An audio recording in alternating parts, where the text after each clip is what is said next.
Baik, Assalamualaikum warahmatullahi wabarakatuh. Selamat pagi, salam sejahtera untuk kita semua. Baik, sebelum memulai perkuliahan kita pada pagi hari ini, mari kita berdoa dahulu sesuai dengan edaran Pak Dekan. Ya, silahkan Mas Widi bisa memimpin doa.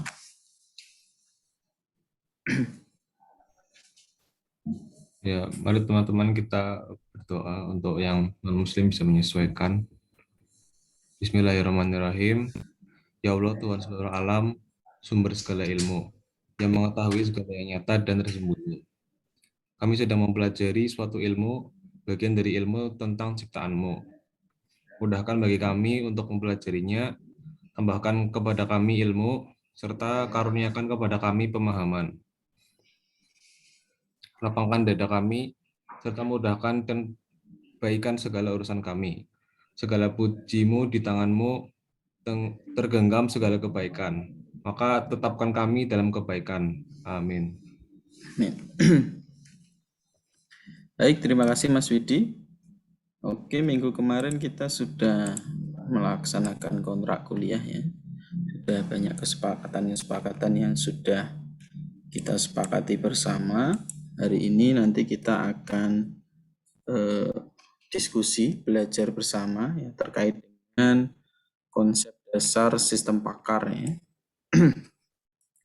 Baik, sebelum itu saya sampaikan ya tujuan pembelajaran kita hari ini yaitu sesuai dengan RPS yang sudah saya sampaikan di Elena dan di Sikadu ya.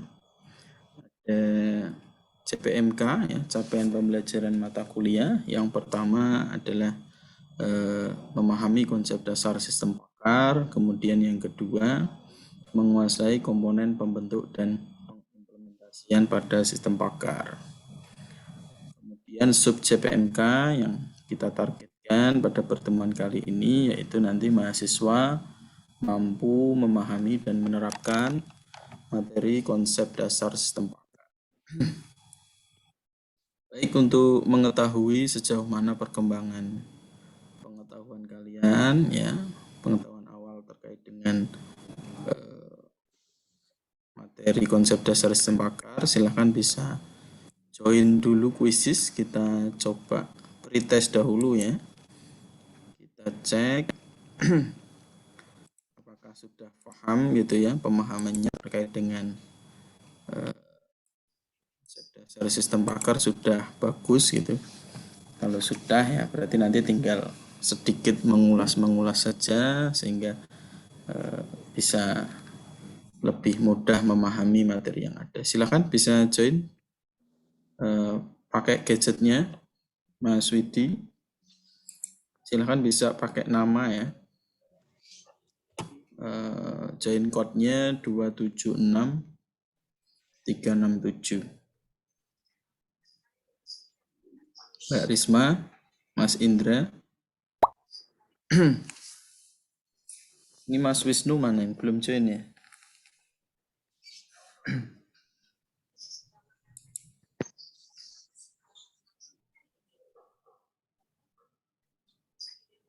Oke, silakan baru satu Mbak Risma.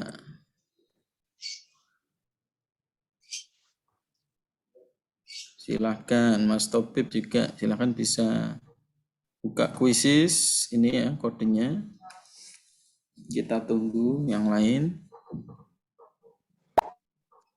Dika, oke. Salsa. Ayo Mas Widi. Oke. Dika ini Mas Andika ya. Benar ya Mas Andika ya, Pak. ya? Betul, Pak. Oke. Halisa, oke.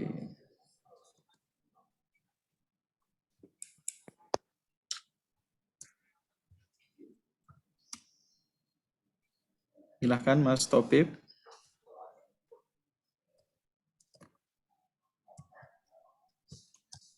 Mas Indra, atau cukup ini 5 baru pada join ya. Oke, kita mulai dulu. Silakan yang 5 siap-siap.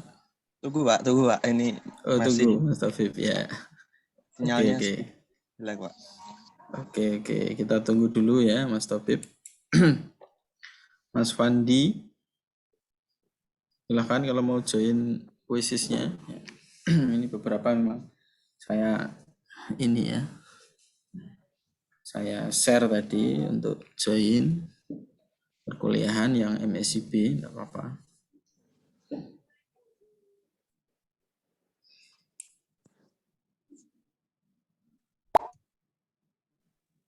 Oke, Mas Indra.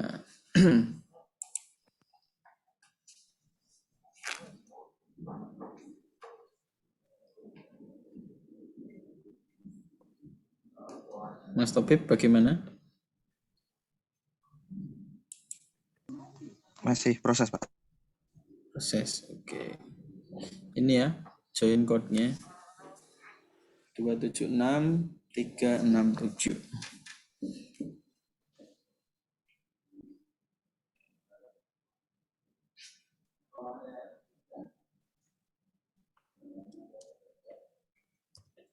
Ya, yang baru join silakan. Mbak Novanka mungkin ingin bergabung. Oke, Mas Topip sudah masuk. Kita mulai dulu ya. Nanti yang lain bisa nyoba secara mandiri. Oke, silakan siap-siap. Mulai dikerjakan kuisisnya.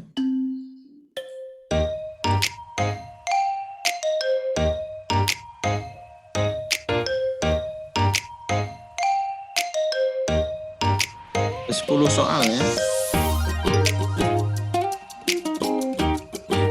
Oke, Mbak Risma. Benar jawaban pertama. Yuk Mbak Salsa, Mas Widi.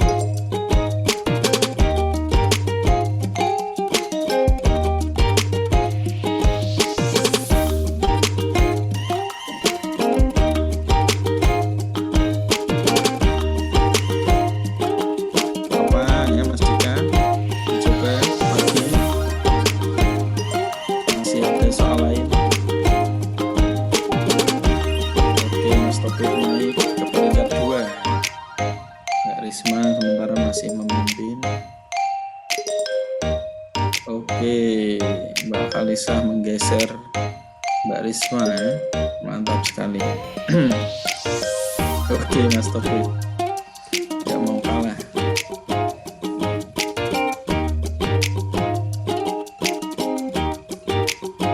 Dijawab saja nggak apa-apa, tapi tes ya.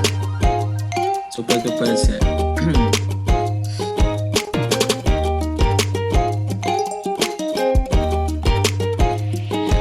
Oke, Mas Widi naik.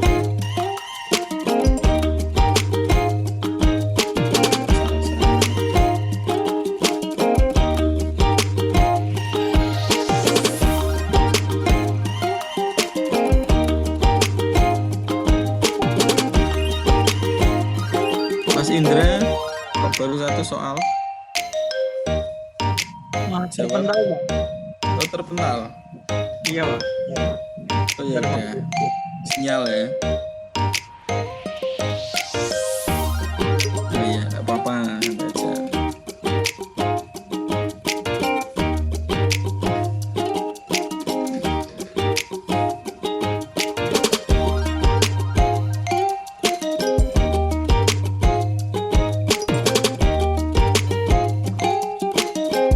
Oke, Mas Widi naik lagi. Ayo Mas Dika.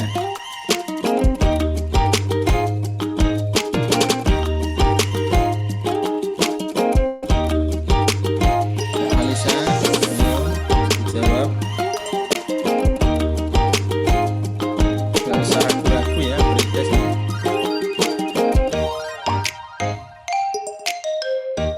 Duh, Mas Wisnu. Silakan Mas Wisnu.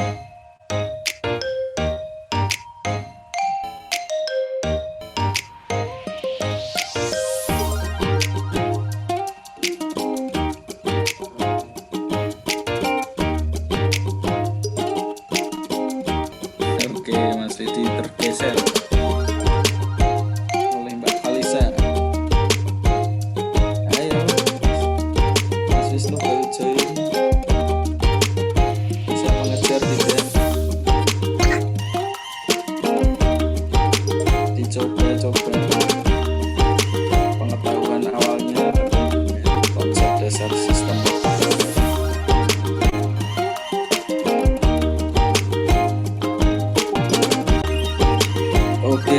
Mbak Salsa sudah selesai. Silahkan yang lain.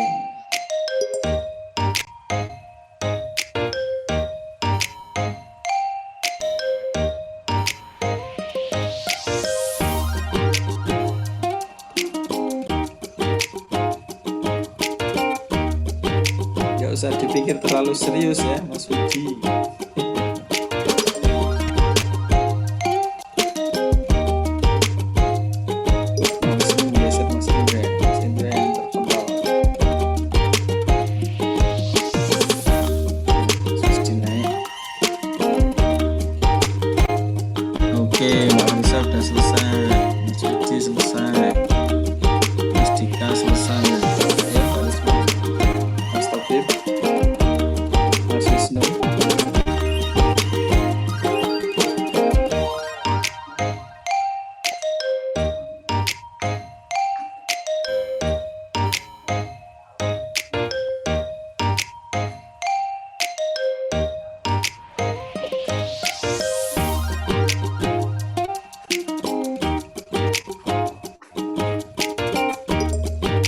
Oke, Mbak Risma udah selesai.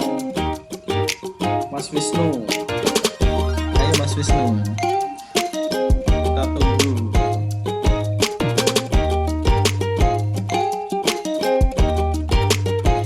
Agak terlambat tadi ya Mas Wisnu.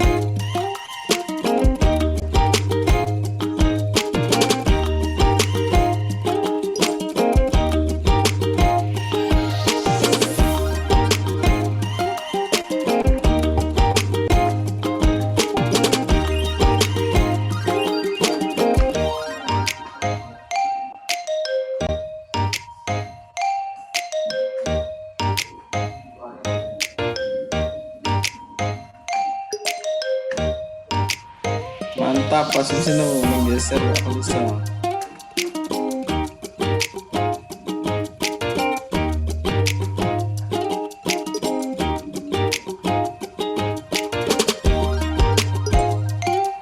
Mas Indra, masuk lagi.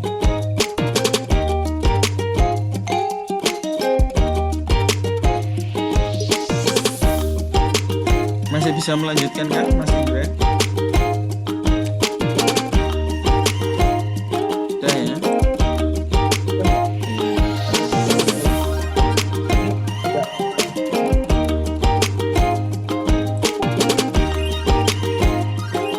Coba mandiri ya. Selamat Mbak Salsa. Mas Wisnu ini baru join aja udah geser ya. Oke, ini tadi ya sedikit evaluasi tentang jawabannya. Tadi juga terlihat ya mana yang salah dan benar, tapi tidak masalah ya. Oke, itu tadi hasil pretestnya. Selanjutnya kita akan masuk lagi ke materi.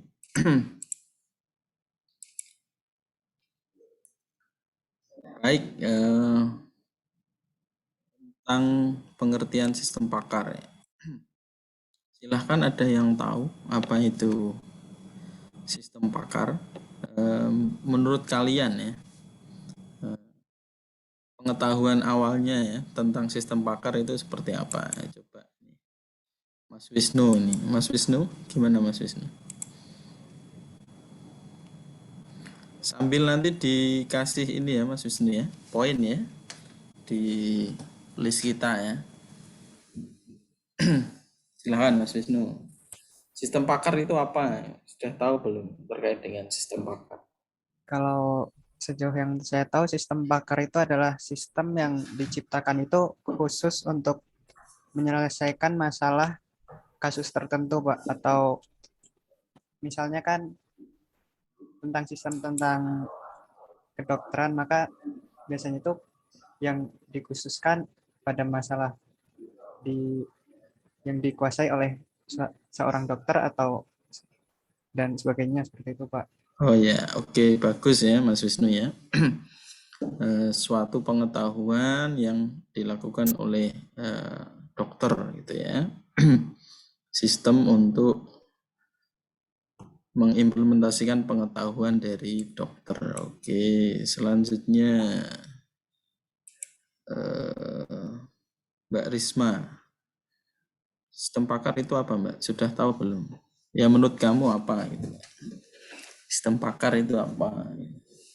Mana Pak? Sejauh Saya tahu. gimana? Belum tahu Pak. Belum tahu ya.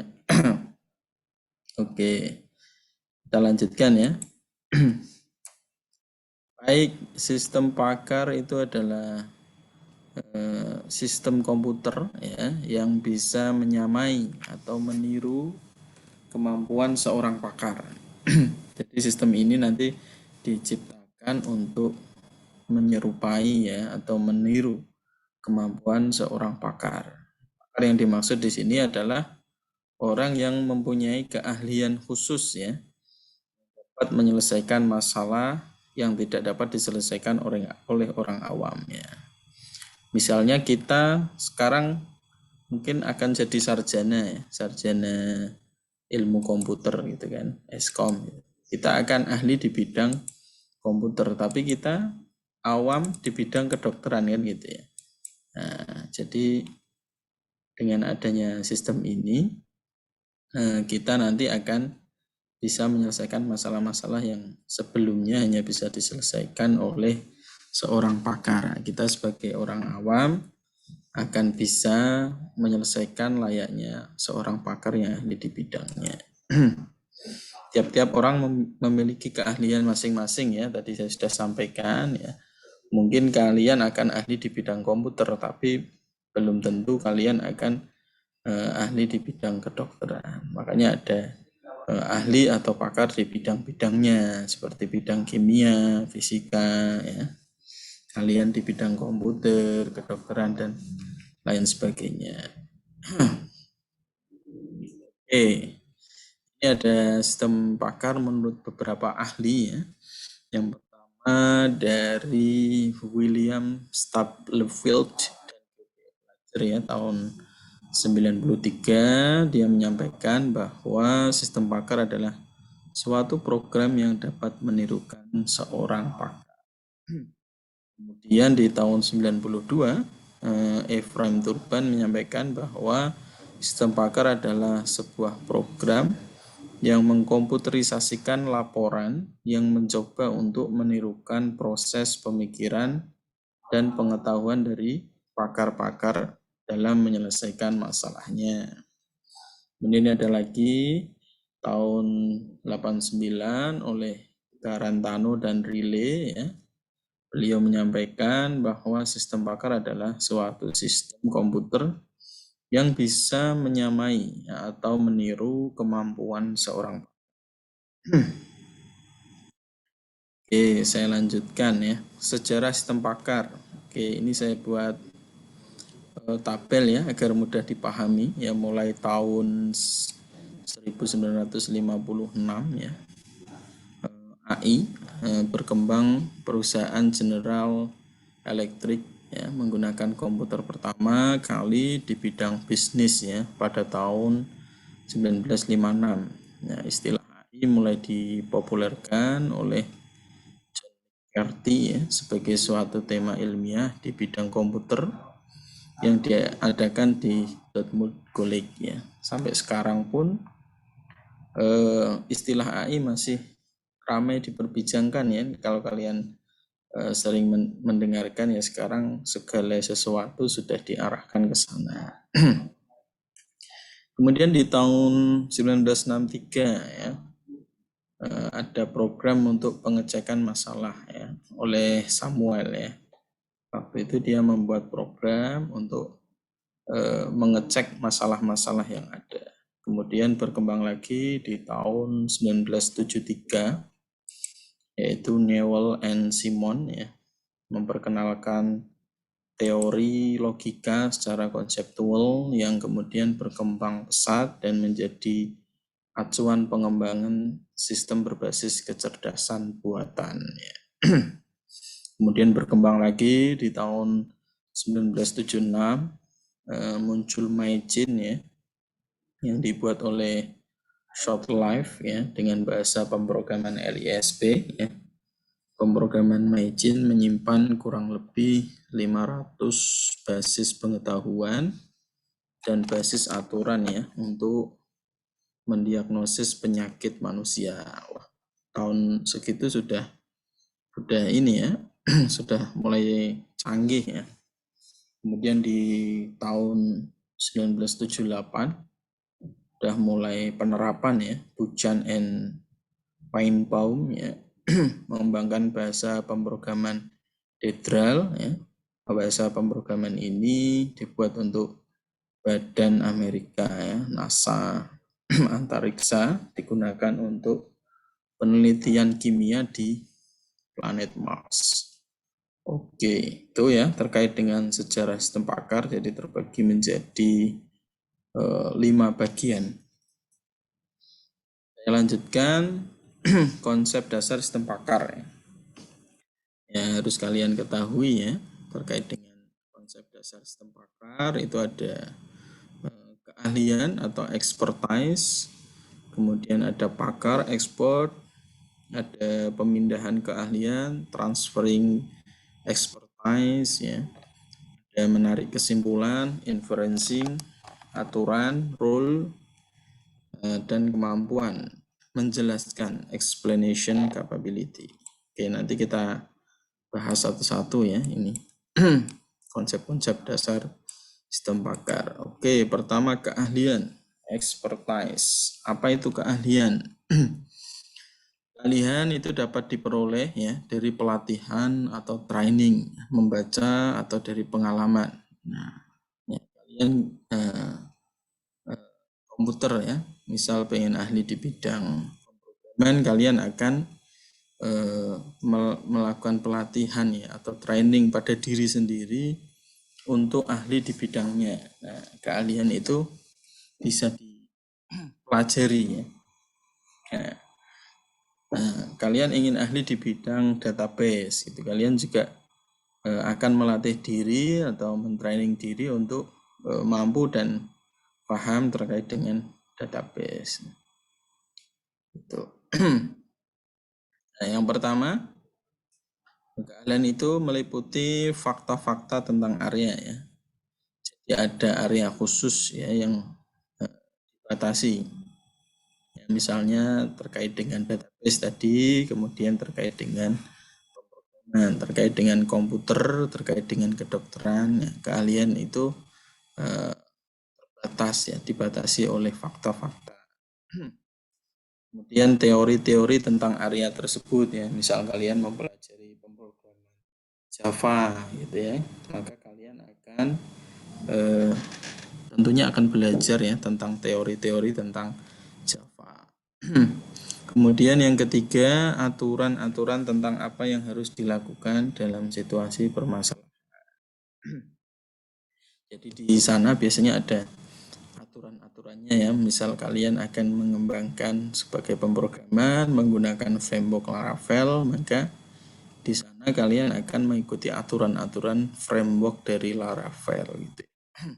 Atau di kedokteran gigi gitu ya, maka kalian akan mengikuti ya aturan-aturan tentang penyelesaian masalah yang dilakukan oleh dokter gigi. Kemudian saya lanjutkan, yang keempat adalah strategi global untuk memecahkan ya. Ada strategi khusus ya dalam keahlian itu untuk memecahkan permasalahan ya. Ya misal kalian ada pembuatan fitur A gitu ya, maka perlu dibuatkan sebuah fungsi ya untuk menginsert gitu ya, untuk menambahkan data ke dalam, kemudian menampilkannya, mengupdate-nya, dan lain sebagainya. Konsep-konsep dari CRUD kan begitu. Oke, kita lanjutkan komponen yang kedua ya, yaitu pakar. Apa bedanya keahlian dan pakar? Ada yang tahu? Mbak Risma tahu enggak? Keahlian, kalau keahlian tadi adalah kemampuan yang diperoleh dari pelatihan atau training. Nah, kalau pakar Pakar atau ahli itu apa? Mbak Risma tahu nggak?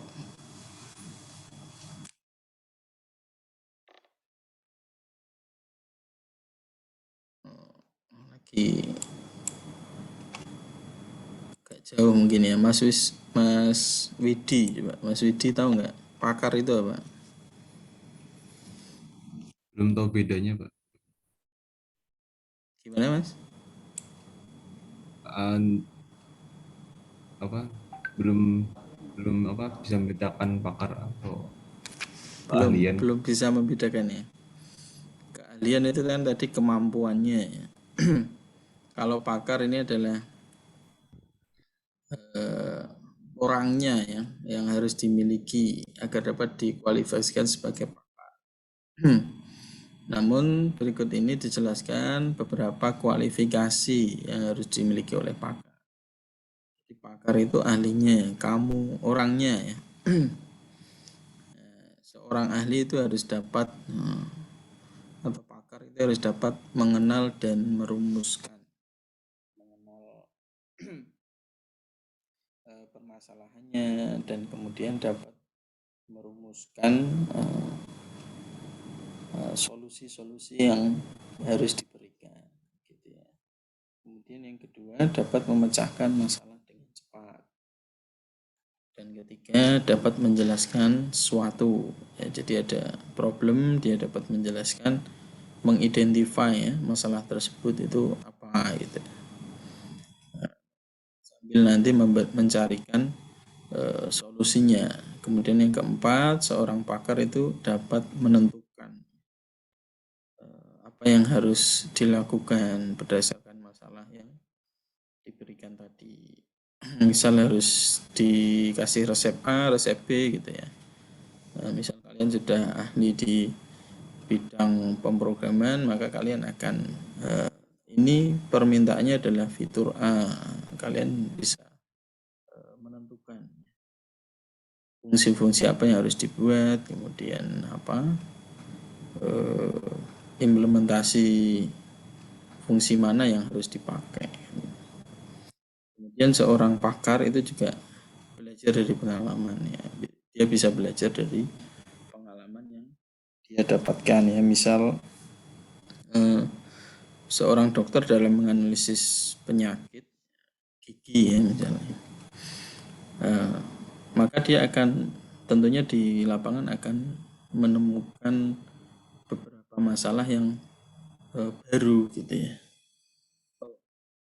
Kondisi seperti ini tidak pernah dialami gitu. Nah, tapi ternyata di lapangan ada kondisi seperti itu. Nah, maka seorang pakar itu harus bisa belajar dari pengalaman yang dia alami sehingga nanti dapat memberikan kesimpulan yang benar. Kemudian yang ketiga, pemindahan keahlian atau transferring expertise ya. Sudah paham ya? Kalau pemindahan keahlian berarti mentransformasi ya, mentransferkan keahliannya gitu ya. Tujuannya apa tuh untuk transferring apa? Pemindahan keahlian ini. Tujuan dari pemindahan keahlian ini dari seorang pakar ke komputer dan kemudian ke manusia lain yang bukan pakar. Nah, itu yang dilakukan ngapain gitu ya. Yang pertama, memperoleh pengetahuan pakar tentunya. Jadi kalian tidak perlu menjadi dokter gigi untuk tahu bahwa kalian ternyata sakit gigi gitu ya. Nah, sakit gigi yang jenis apa gitu, atau kepalanya pusing gitu ya. Ternyata yang sakit adalah organ lain gitu ya. Kalian akan tahu pengetahuan dari pakar gitu. Walaupun kalian bukan pakar. Karena sudah diteruskan ya, sudah ditransfer ya pengetahuannya dari pakar ke komputer, dari komputer ke kita ya yang bukan pakar atau ke orang lain gitu ya, yang awam di bidang. Kemudian yang kedua, merepresentasikan pengetahuan ke dalam komputer. Ya. Jadi pengetahuan itu ya dari pakar itu direpresentasikan ke dalam komputer ya. Ya tentunya berdasarkan kode-kode ya yang sudah kalian pahami ya, seorang programmer pahami ya. Jadi pengetahuan seorang pakar ya, misal untuk mengetahui bahwa kamu terjangkit COVID gitu ya, maka ada gejala-gejala yang dialami. Nah, gejala-gejala itu adalah representasi dari pengetahuan pakar. Gitu. Kemudian yang ketiga, mengolah pengetahuan sehingga dapat menghasilkan kesimpulan. Dari pengetahuan itu diolah ya sehingga diberikanlah sebuah kesimpulan ya, bahwa oh kamu terkena Omikron gitu ya. Kamu lagi terkena Omikron positif. Ya, berdasarkan gejala-gejalanya ya, tentunya nanti dibuktikan lagi dengan swab dan gitu ya. Bisa dibuktikan lagi dengan ronsen gitu ya, dicek.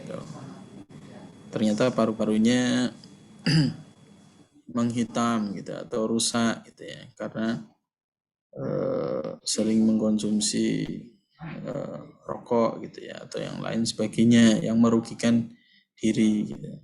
Nah itu bisa diketahui dari pengetahuan pakar tadi sehingga dapat diberikan sebuah kesimpulan gitu. Kemudian memindahkan pengetahuan tadi ke pengguna. Jadi pengguna tahu oh ternyata saya sakit tuberkulosis apa gitu ya. Berdasarkan kondisi-kondisi tadi yang sudah disampaikan.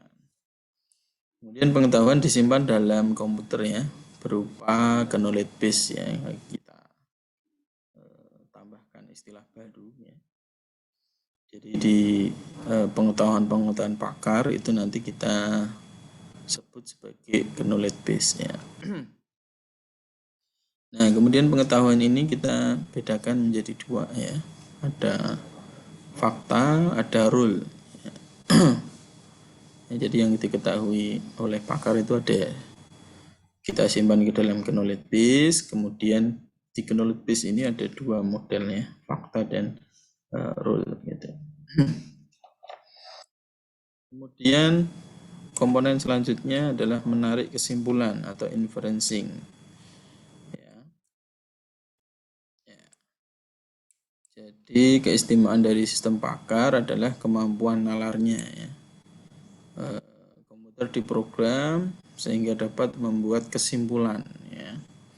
Pengambilan keputusan ini dilaksanakan dalam komponen yang disebut dengan inference engine ya.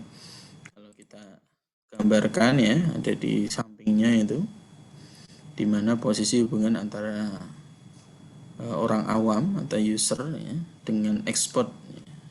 Di mana expert sistem kita nanti menengahi ya antara expert dengan orang awam.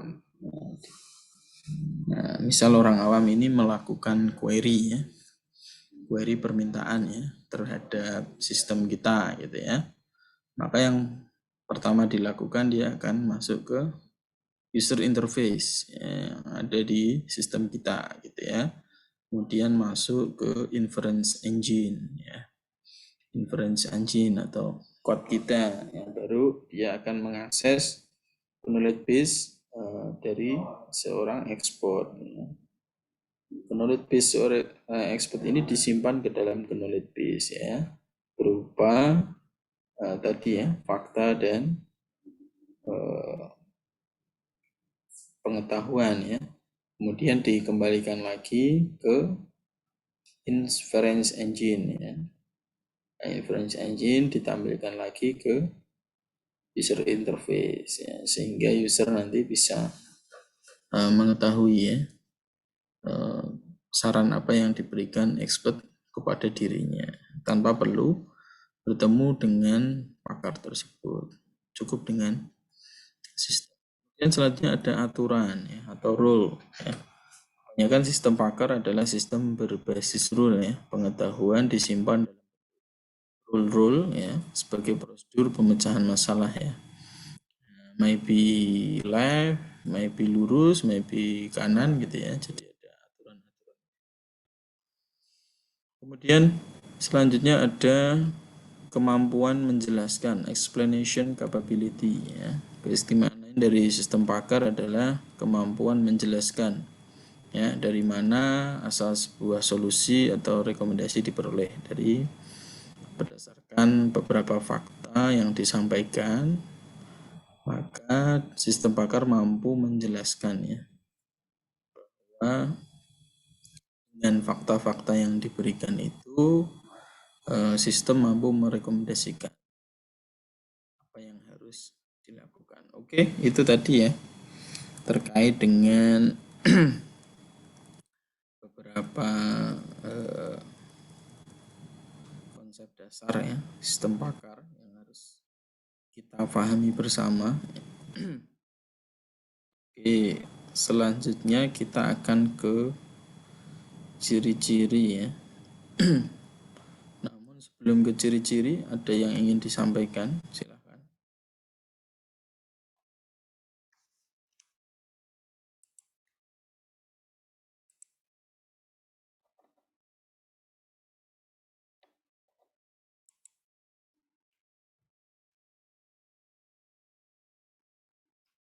Tidak ada ya, saya lanjutkan kalau tidak ada. Oke, ciri-ciri sistem pakar ya. Yang pertama, dia terbatas pada domain keahlian tertentu ya. Tentu keahlian itu terbatas ya. Keahlian itu ada domain-domainnya ya. Misal di ilmu kedokteran sendiri ya, yang sering kita contohkan ya, biar analoginya agak mudah gitu ya. Ada spesialisasi di sana ya, misal spesialis paru-paru gitu ya, ada spesialis mata gitu ya, ada spesialis bedah itu juga ada ya, ada dokter umum itu juga bagian dari domainnya. Nah, kalian ada front end ya, ada front end, UX designer gitu ya, ada di back end ya. Back end pun macam-macam ya, ada di PHP ya, ada di Java gitu ya, ada di Android gitu ya. Nah, domain-domain tertentu ya. Nah, kemudian di PHP sendiri ada yang ahlinya hanya di framework Laravel gitu ya. Kalau pakai framework lain tidak mau dan tidak bisa. Dia membatasi diri. Ada domain-domain seorang ahli itu lebih mengkerucut ya keahliannya di bidang apa gitu, spesialisasinya. Seperti itu. Makanya kita sebut terbatas pada domain keahlian tertentu ya. Kemudian yang kedua, dapat memberikan penalaran untuk data yang tidak pasti ya. Jadi dia dapat menelusur ya tentang data-data yang tidak pasti yang diberikan. Kemudian yang ketiga, dapat mengungkapkan rangkaian alasan-alasan yang diberikan dengan cara yang bisa dipahami. Kemudian yang keempat, berdasarkan aturan atau rule tertentu, ya jelas ini ya. Yang kelima, dirancang untuk dapat dikembangkan secara bertahap agar bisa menghasilkan informasi yang lebih baik dan akurat. Kenapa lebih akurat ya? Karena tidak ada unsur subjektivitas ya. Misalnya seorang ahli bedah itu ya, sedang ada masalah ya dengan keluarganya di rumah gitu ya. Maka karena manusia akan ada unsur-unsur subjektivitas, ternyata yang diperiksa adalah, yang dibedah adalah musuhnya dahulu gitu ya. Maka ada unsur-unsur subjektivitas ya, desainnya tidak kadang kurang akurat gitu ya, karena tidak melakukan dengan baik gitu ya, karena ada unsur-unsur emosional ya, ada subjektivitas yang dibawa gitu. Maka sistem di sini hadir memberikan akurasi yang lebih baik gitu ya, karena tidak ada sistem ini bermasalah dengan seseorang ya, dia tidak ada unsur subjektivitas gitu, karena dia lebih objektif sehingga lebih akurat gitu ya apa yang dihasilkan. Dan pengetahuan dan mekanisme penalaran jelas terpisah ya. Keduanya dipisah. Kemudian keluarnya bersifat anjuran ya, tidak memaksakan ya. Misal ya, di sistem ini merekomendasikan untuk meminum A gitu ya. Maka itu adalah sifatnya anjuran. Boleh dilakukan, boleh tidak. Oke. Terkait dengan ciri-ciri sistem pakar, kemudian ada tujuan sistem pakar. Oke, apa sih tujuan dari sistem pakar? Kita harus tahu ya tujuannya apa kita membuat sistem pakar. Sistem pakar atau expert system ya, merupakan paket program komputer ya, yang kita tahu ya. Ditujukan sebagai penyedia nasihat dan sarana bantu dalam memecahkan masalah bidang-bidang spesialisasi tertentu ya, seperti sains, perkayasaan, matematika, kedokteran, pendidikan dan sebagainya. Ya, tujuannya itu ya. Jadi memecahkan masalah-masalah yang ada di bidang spesialisasi tertentu berdasarkan kepakaran yang ada. Nah ini kalau dihubungkan dengan IoT gitu ya, itu bisa ranahnya berkembang lagi ya, bisa dikembangkan di industri kan gitu. Misal untuk menentukan quality sebuah produk gitu ya. Maka dengan alat kita yang dihubungkan dengan IoT itu di industri bisa ya. Misal untuk mengukur apakah produk A tingkat keasamannya sudah sesuai atau belum dengan standar yang ada kan gitu ya. Nah itu kita ada sensor ya untuk mengecek itu gitu. Nah sensor ini adalah menghasilkan data ya, data fakta ya, kemudian diolah oleh sistem ya, sistem pakar. Nah, apakah produk ini layak untuk dipasarkan gitu. Nah, itu dicontoh di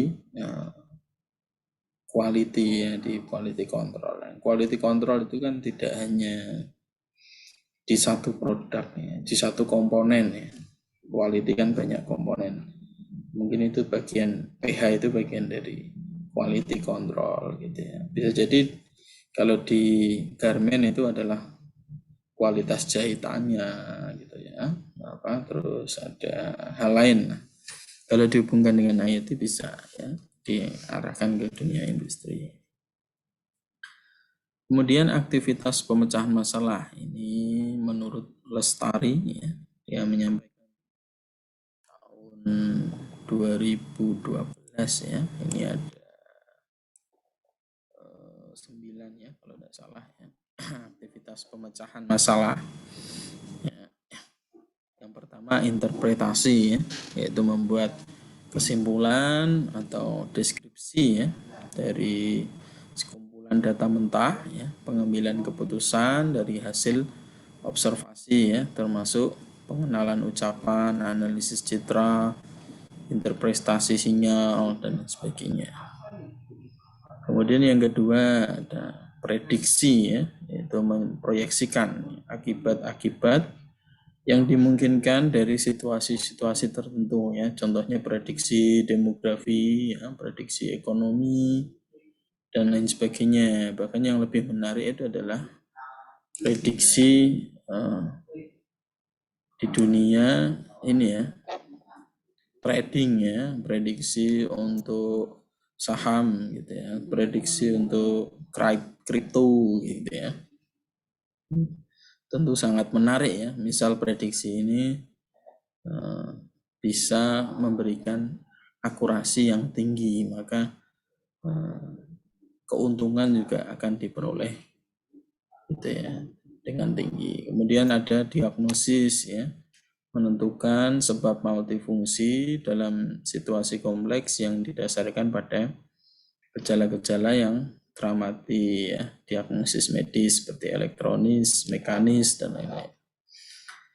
Kemudian perancangan menentukan konfigurasi komponen-komponen sistem yang cocok dengan tujuan-tujuan kinerja tertentu ya, yang memenuhi kendala tertentu ya. Contohnya perancangan layout, ya, sirkuit mana yang di NTB itu ya, Mandalika itu ya, atau perancangan bangunan.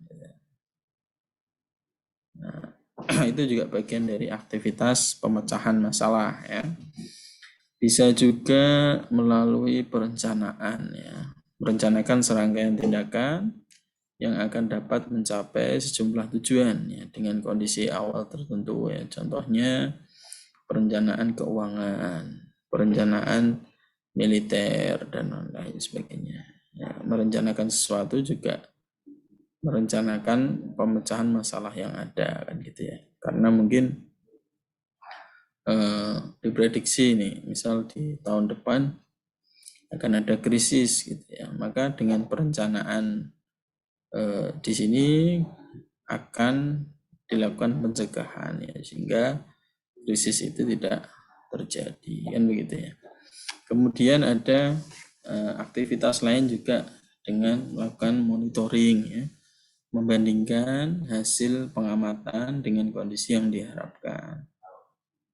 Contohnya computer aided monitoring system ya. Misalnya di industri ya,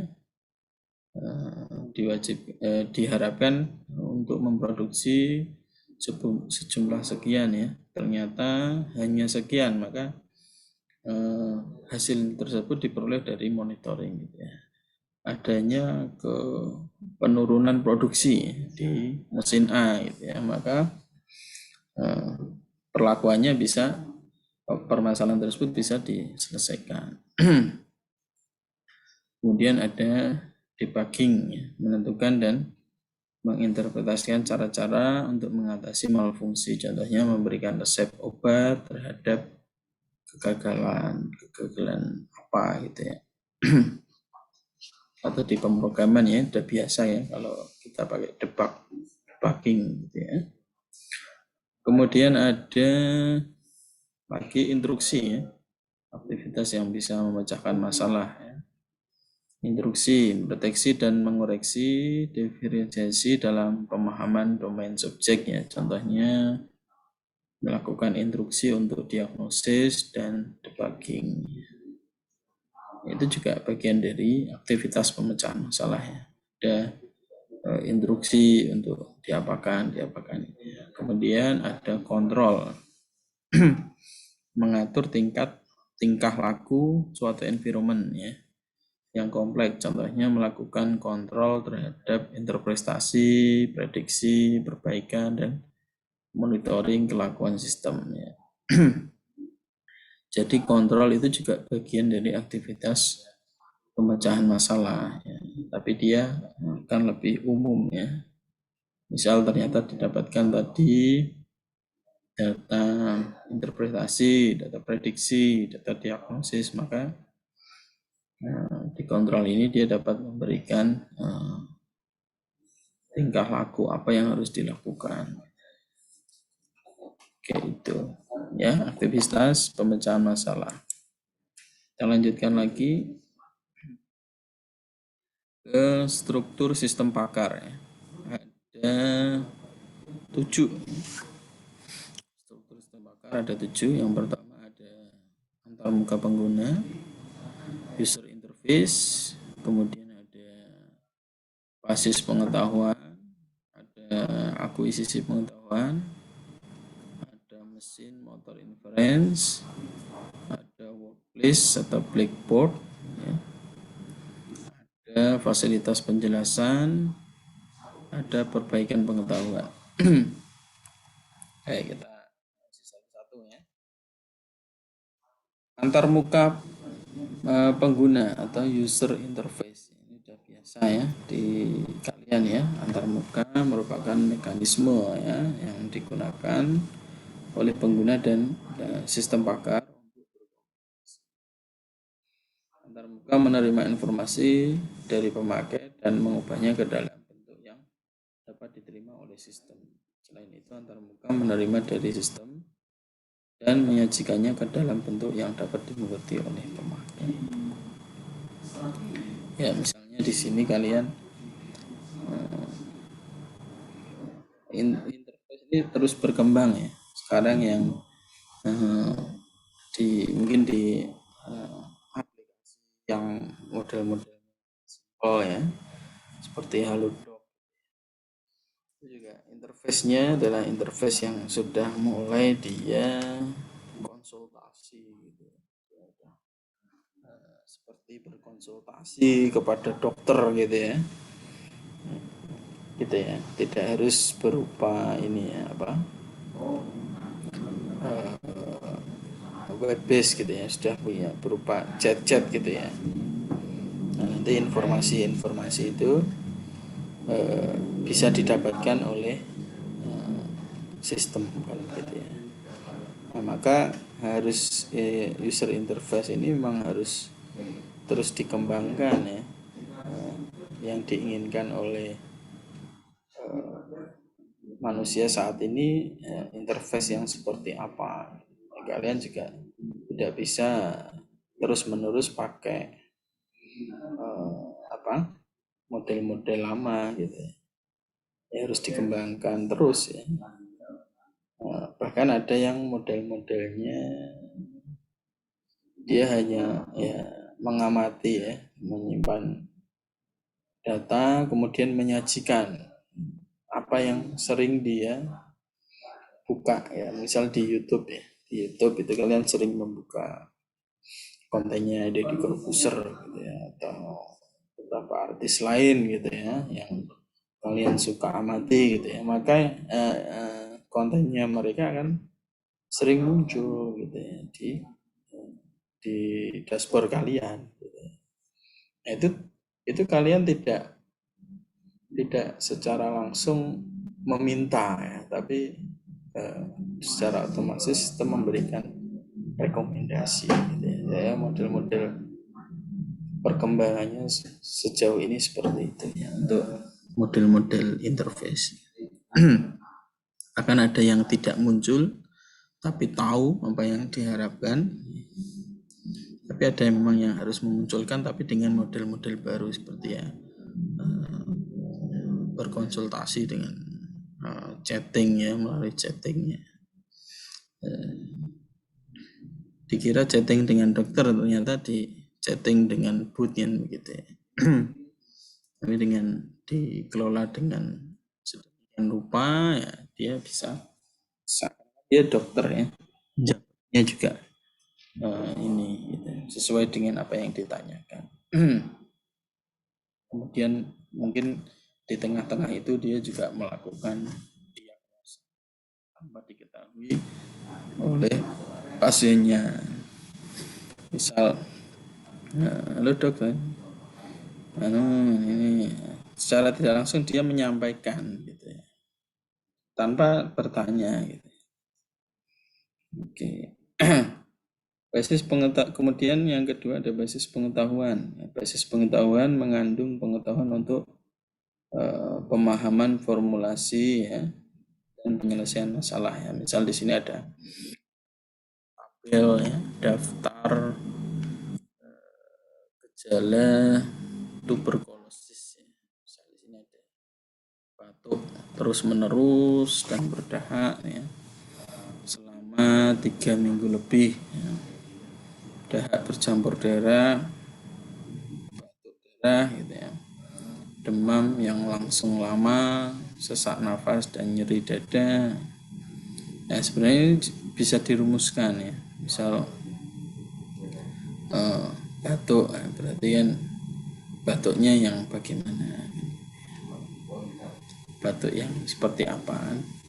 Ternyata batuk juga ini ya, model-model gitu. Nah, pusing yang seperti apa ya? Pusing kanan, pusing kiri, pusing semua kan gitu ya. Ya, kan gitu. Kanker ya. Kanker yang mana gitu. Kantong kering atau yang mana gitu ya. Harus di ya. Komponennya macam-macam gitu. Nah, misal dia demamnya udah berapa lama? 1 hari, 2 hari kan gitu ya. Beda tentunya dengan ternyata udah 3 hari. Udah 3 hari demamnya di level berapa? Misal di 30 derajat ya, atau di 40 derajat gitu ya. Nah, itu juga beda lagi gitu ya. Kemudian kita lanjutkan ke akuisisi pengetahuan atau knowledge acquisition. Ya, akuisisi pengetahuan ialah akumulasi ya, transfer dan transformasi keahlian dalam menyelesaikan masalah ya, dari sumber pengetahuan ke dalam program komputer ya. Dalam tahap ini, knowledge engineer berusaha menyerap pengetahuan ya. Selanjutnya ditransfer ke dalam basis pengetahuan diperoleh dari pakar. Dilengkapi dengan buku ya, mungkin yang didapatkan dari pakar itu enggak kompleks ya.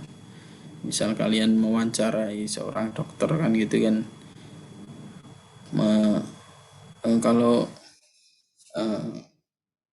penyakit ini gejalanya apa aja dok gitu kan ya, biasanya akan menyampaikan berdasarkan yang akan sering dia lakukan gitu ya. Tapi ditambah dengan buku basis data laporan penelitian dan pengalaman pemakai itu juga bisa jadi dokter itu belum mengalami hal-hal yang sudah ditemukan oleh peneliti atau hal-hal yang sudah diberikan oleh di buku gitu ya. Jadi ya makanya untuk pengetahuan bisa diperoleh dari berbagai sumber ya. Tidak harus dari pakarnya langsung. Pakar itu kan dia juga memperoleh kepakarannya itu dari sumbernya. Dari sumbernya itu bisa dari buku, dari penelitian atau pengalaman.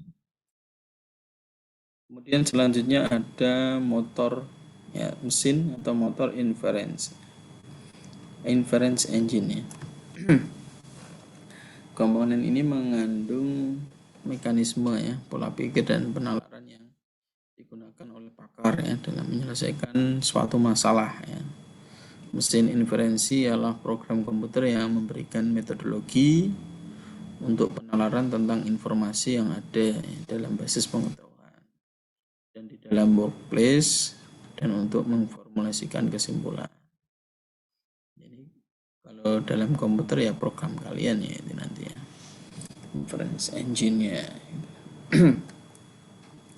Kemudian ada workplace atau blackboard ya.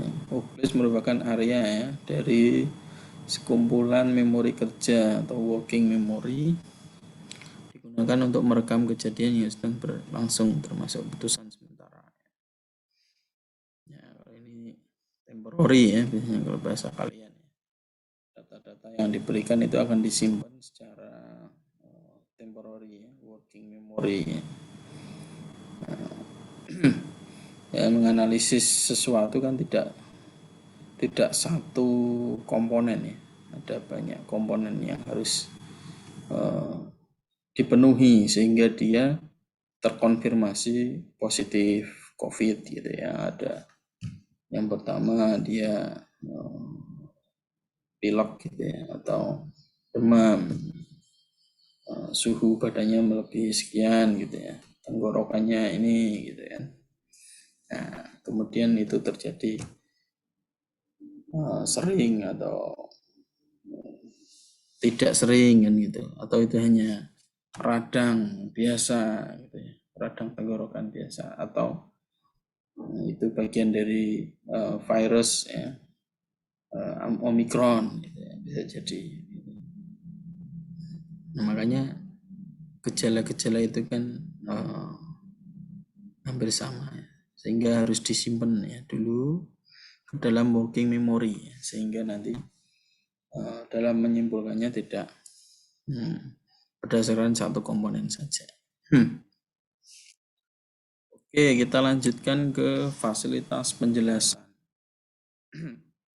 Fasilitas penjelasan adalah komponen tambahan ya yang akan meningkatkan kemampuan sistem pakar yang digunakan untuk melacak respon dan memberikan penjelasan ya tentang kelakuan sistem pakar secara interaktif ya.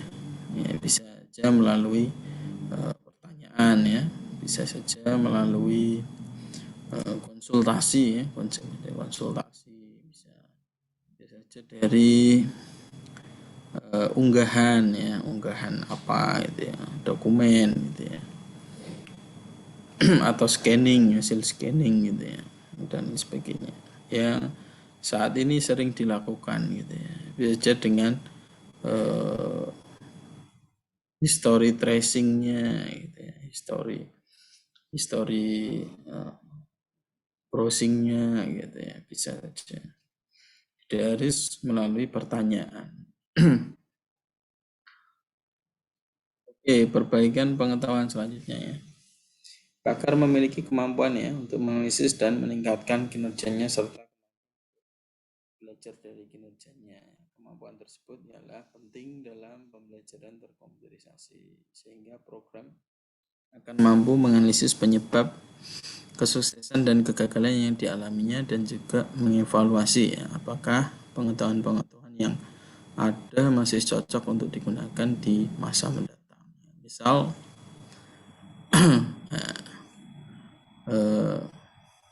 dulu ya COVID itu gejalanya tidak sampai di tenggorokan gitu ya. Ternyata varian yang sekarang menyerang di tenggorokan. Nah, gitu. Itu kan juga perbaikan pengetahuan gitu ya. Jadi memang tidak terbatas hanya di situ saja, terus berkembang gitu. Makanya sistem juga harus bisa melakukan perbaikan pengetahuannya. Karena sudah pengalaman ya, melihat pasien datang saja sudah ya, mungkin dia bisa mendiagnosa wah ya, sedang sakit gigi ya, gitu, tanpa ini berbicara ke dokter gigi gitu. Karena dia memegang rahangnya gitu ya, tampil merasakan nyeri ya. Jadi padahal harusnya kan ditanya dulu sakitnya di sebelah mana, kemudian sudah berapa lama, yang atas apa yang bawah gitu. Nah, itu detailnya nanti. Kategori sistem pakar ada banyak yang bisa kalian identify ya nanti ya. Ada interpretasi ya, yaitu pengambilan keputusan atau deskripsi tingkat tinggi dari sekumpulan data mentah, termasuk diantaranya juga pengawasan, pengenalan ucapan, analisis citra, interpretasi sinyal, dan beberapa analisis ya. Bisa itu masuk di bagian expert system juga bisa.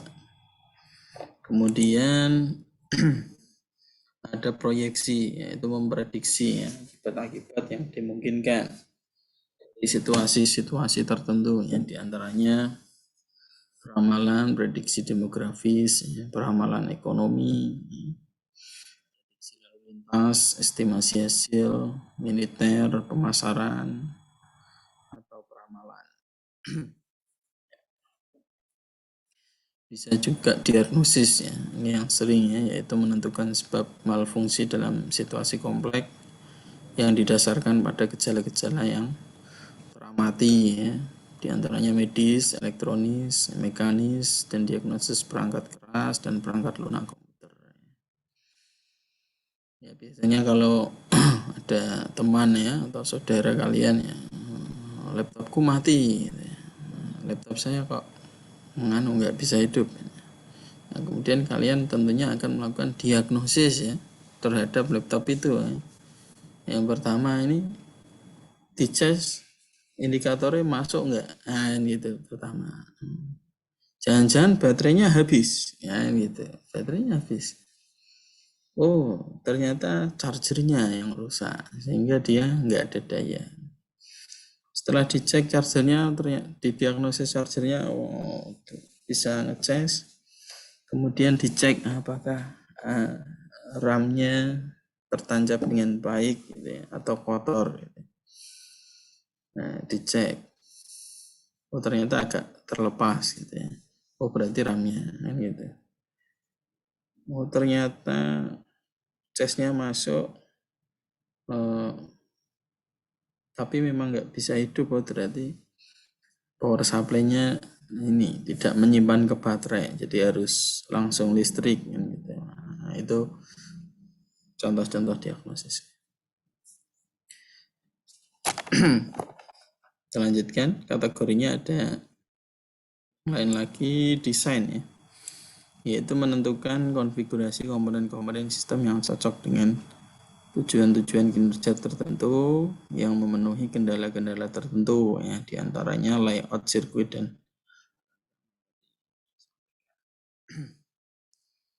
misal di dunia arsitektur ya, biasanya kan pengguna kan menyampaikan begini,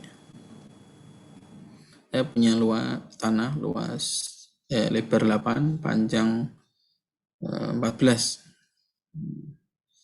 Nah, aku ingin punya mobil parkirnya bisa masuk ke dalam. Pengen kamarnya ini, nah, nanti bisa direkomendasikan desain rumah sesuai dengan apa yang diharapkan. Kriteria-kriteria yang diberikan gitu ya. Kemudian perencanaan, yaitu merencanakan serangkaian tindakan yang akan dapat mencapai sejumlah tujuan dengan kondisi awal tertentu ya, diantaranya perencanaan keuangan, komunikasi militer, pengembangan produk, routing, manajemen. Bisa ya. Pengawasan, monitoring, yaitu membandingkan tingkah laku suatu sistem yang teramati dengan tingkah laku yang diharapkan darinya. Di antaranya computer aided monitoring. Kemudian ada pelacakan dan perbaikan, debugging and repair, yaitu menentukan dan mengimplementasikan cara-cara untuk mengatasi malfungsi, di antaranya memberikan resep obat terhadap suatu. Ya, misal kalau dokter itu kadang juga resepnya enggak ini ya, enggak sembuh gitu ya, maka dia akan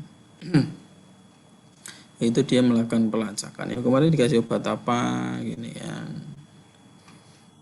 Itu juga bisa ya di bagian pelacakan atau perbaikan. Kemudian dikasih dosisnya yang lebih tinggi gitu. Ternyata bisa masuk gitu ya, dengan dosis yang lebih tinggi gitu. Oke, lanjut instruksi. Instruksi yaitu mendeteksi dan mengoreksi efisiensi dan pemahaman domain subjek, diantaranya melakukan instruksi untuk diagnosis, debugging, dan perbaikan. Pengendalian ya bisa seleksi ya, mengidentifikasi pilihan terbaik dari sekumpulan atau list. Simulasi yaitu memodelkan interaksi antara komponen-komponen sistem, itu juga bisa masuk ke dalam bagian sistem pakar. Dia agak luas ya. Oke, kita identify kelebihan sistem pakar itu apa? Yang pertama, meningkatkan output dan produktivitas. kualitas ya. Sistem pakar sudah bekerja lebih cepat dari pakar atau ahli ya. Misal kalau kalian antri ke dokter gitu ya, dia hanya mampu melayani sekian orang ya. Beda dengan sistem ya. Sistem tinggal digandakan, kemudian bisa dilakukan di manapun ya. Misal ternyata hanya install Android, aplikasi Android ya, bisa dipakai di semua gadget orang gitu ya.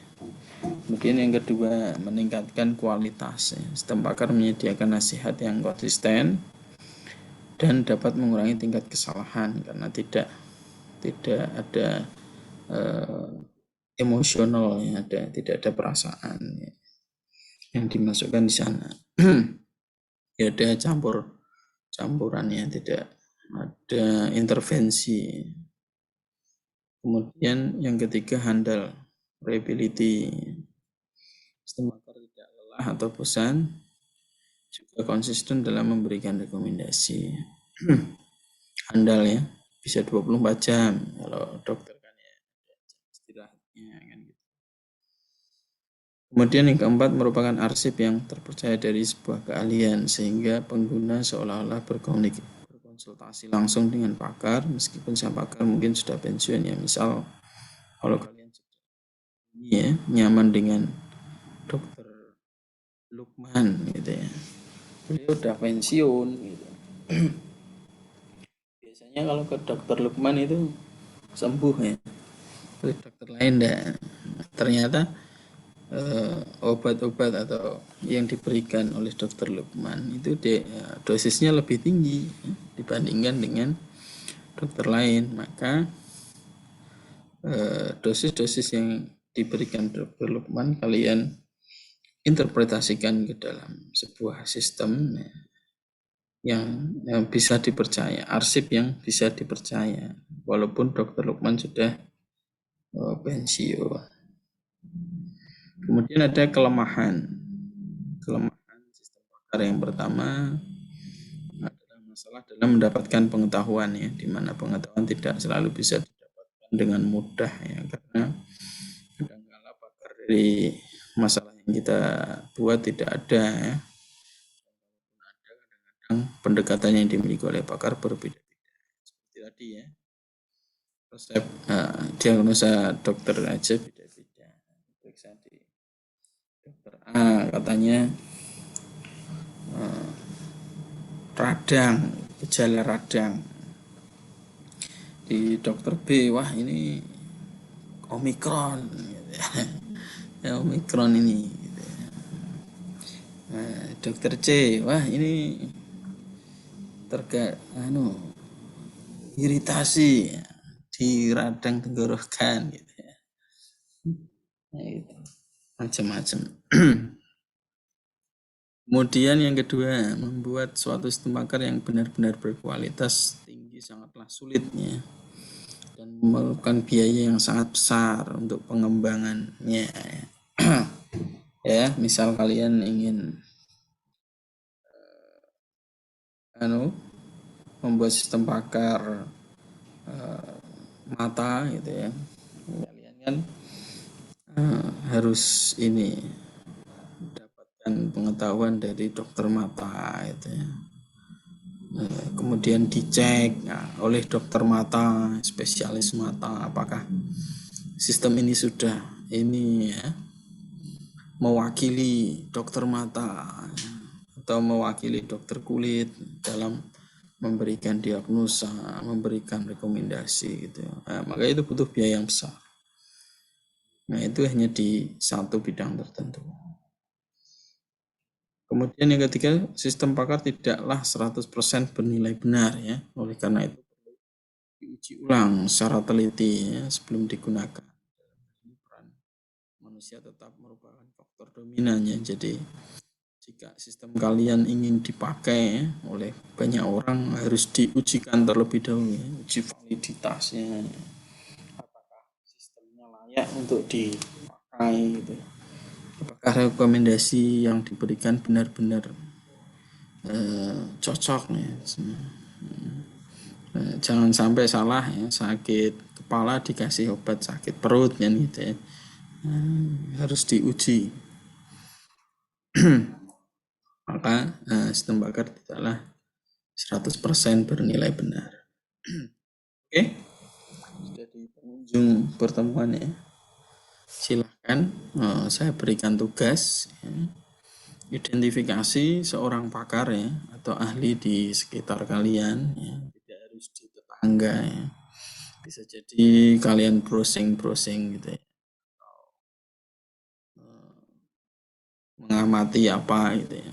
Menonton video apa gitu ya. Kemudian berikan penjelasan ya. Kira-kira dia itu pakar di bidang apa. Bisakah dibuat ke dalam sistem pakar? Ya, sampaikan nanti hasil analisisnya di Elena. Nah, kalau ada sumbernya ya mungkin disertakan juga. Kalau itu dari tetangga ya berarti kan hasil pengamatan. Itu ya terkait tugas pertama ya di forum diskusi ya. Ya selanjutnya silahkan refleksikan ya, apa yang sudah didapatkan pembelajaran hari ini. Silahkan ada yang mau merefleksikan.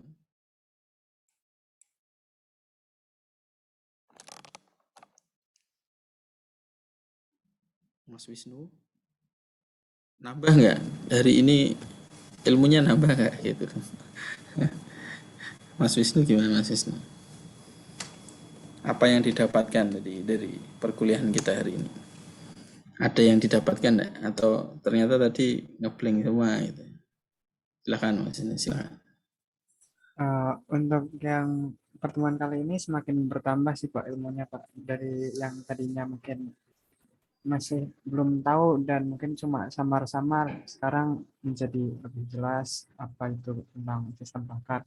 Nah mungkin juga masih ada sedikit yang masih bingung Pak, mungkin kan sistem bakar itu sistem yang berisi pengetahuan tentang suatu ahli. Nah jika ada aplikasi itu yang berisi pengetahuan tetapi hanya sebatas pengetahuan saja, contohnya itu kan ada seperti aplikasi yang untuk seperti buku itu Pak, tapi khusus pada bidang tertentu, misalkan aplikasi tentang pengetahuan coding atau dan sebagainya.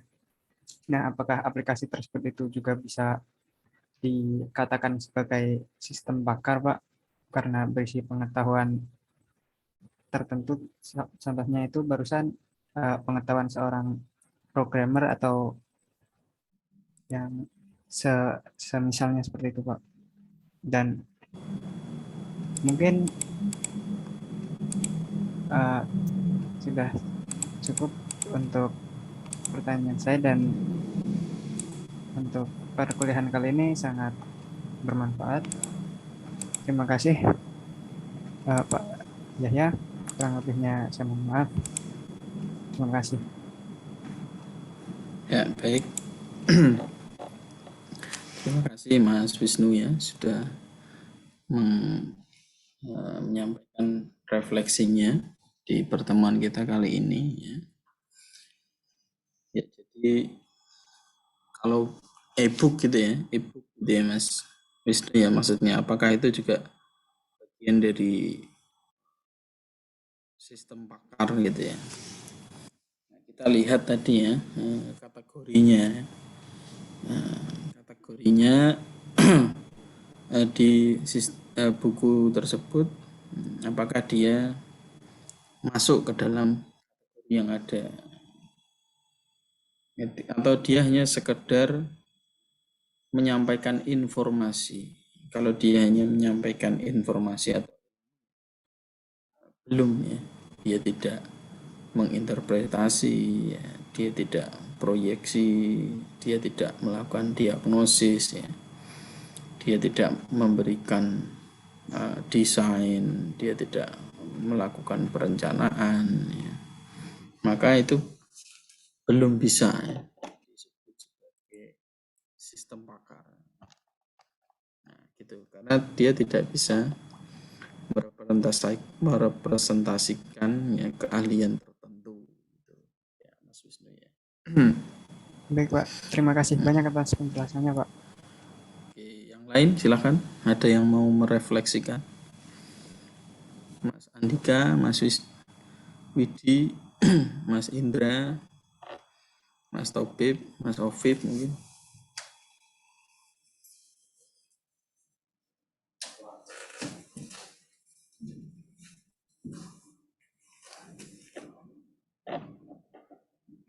Ini masih ada enggak ini? Mbak Risma, cek.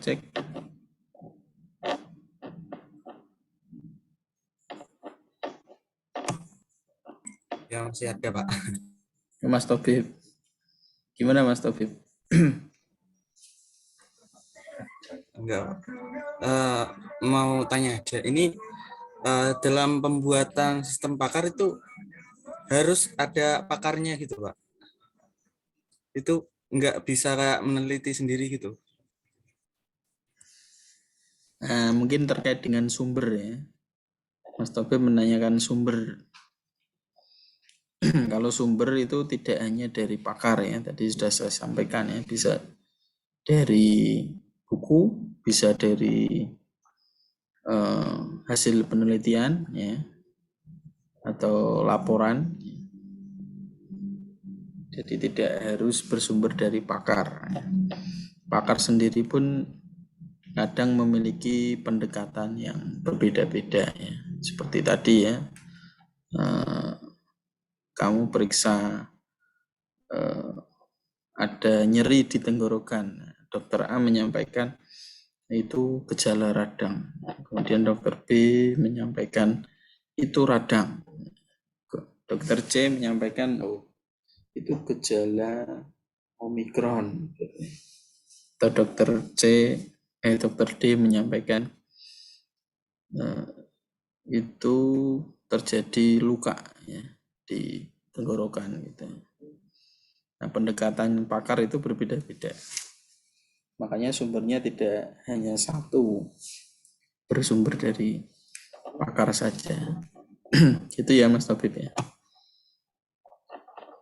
Ya, Pak, terima kasih. Yang lain ada? Mau merefleksikan atau bertanya? Mas Widi mungkin, atau Mas Andika, Mbak Risma.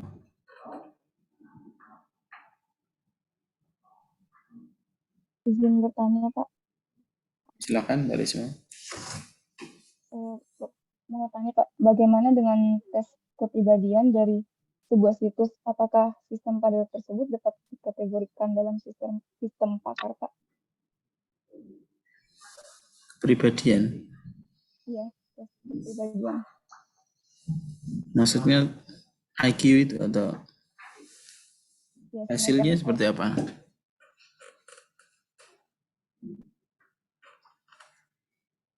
Tes kepribadiannya hasilnya seperti apa Mbak Risma? Maksudnya dia menghasilkan kategori kamu adalah termasuk pribadi yang introvert gitu ya, atau gitu ya. Bisa jadi karena dia melakukan analisis ya, terhadap fakta-fakta yang Mbak Risma berikan ya. Misal mungkin ada pertanyaan ya, jika kamu dihadapkan dengan ini maka kamu bagaimana, kan gitu ya. Nah, dia melakukan analisis dan memberikan penilaian, itu bisa juga bagian dalam sistem pakar Mbak Risma. Cuma harusnya dia bisa menginterpretasikan dari ahli psikolog ya, harusnya basis pengetahuannya mungkin dari sana, basis keilmuannya dari ilmu psikologi gitu. Kalian juga nggak harus ahli psikologi ya untuk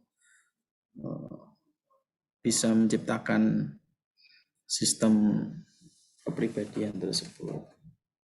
Bisa jadi sumber-sumbernya dari teman di psikologi atau dari hasil penelitian orang-orang psikologi atau dari dosen psikologi atau dari psikolog langsung bisa jadi, atau dari perawat yang ada di rumah sakit jiwa atau rumah sakit di umum tapi di bagian kejiwaan juga bisa. Gitu ya Mbak Risma ya. Pak, terima kasih atas jawabannya. Yang lain silakan. Ada lagi? Mas Indra. Mas Indra ini yang dulu pernah bertemu ya Mas? Di Makul apa gitu ya? Di komputer masyarakat, Pak. Oh iya. Sama Mas Tobib ya dulu ya? Iya, Pak. Iya, Pak. Kita juga bersedikit ya dulu ya, hanya berapa orang. Iya, Pak. Ternyata ini terjadi lagi ya, enggak apa-apa. Untuk sekarang saya mengikuti MSIB, Pak. Iya, tadi saya meminta ya berapa masuk. Mas Tobib juga. Iya. Kemarin udah dicek Mas Wisnu kok ya. Tinggal 5 orang. Siapa aja? Pokoknya tinggal 5 orang. Ya segitu enggak apa-apa lah. Semoga sukses nanti. Terima kasih berarti yang MSIB sudah hadir ya. Karena memang hari ini ada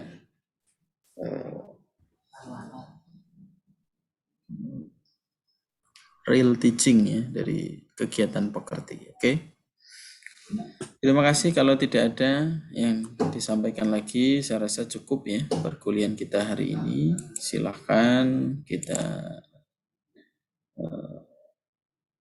refleksikan sebentar ya. Tadi banyak ya yang sudah kita dapatkan ya. Tadi ada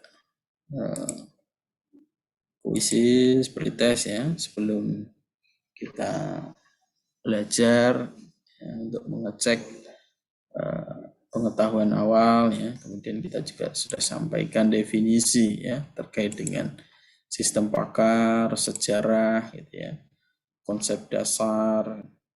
Tadi juga sudah kita sampaikan. Kemudian kita juga sampaikan ciri-ciri sistem pakar, aktivitas pemecahan masalah, ya, struktur sistem pakar, ya. Ada yang lain juga ya, kategori sistem pakar, gitu ya. Kelebihan dan kekurangannya. Ya, semoga itu bisa difahami bersama, ya. Oke. Baik, selanjutnya mari kita tutup ya perkuliahan kita siang hari ini. Silahkan bisa dipimpin doa Mas Andika. Silahkan Mas. Baik Pak. Untuk menutup perkuliahan kali ini, kita berdoa terlebih dahulu untuk yang non-muslim bisa menyesuaikan sendiri. Doa penutup kuliah.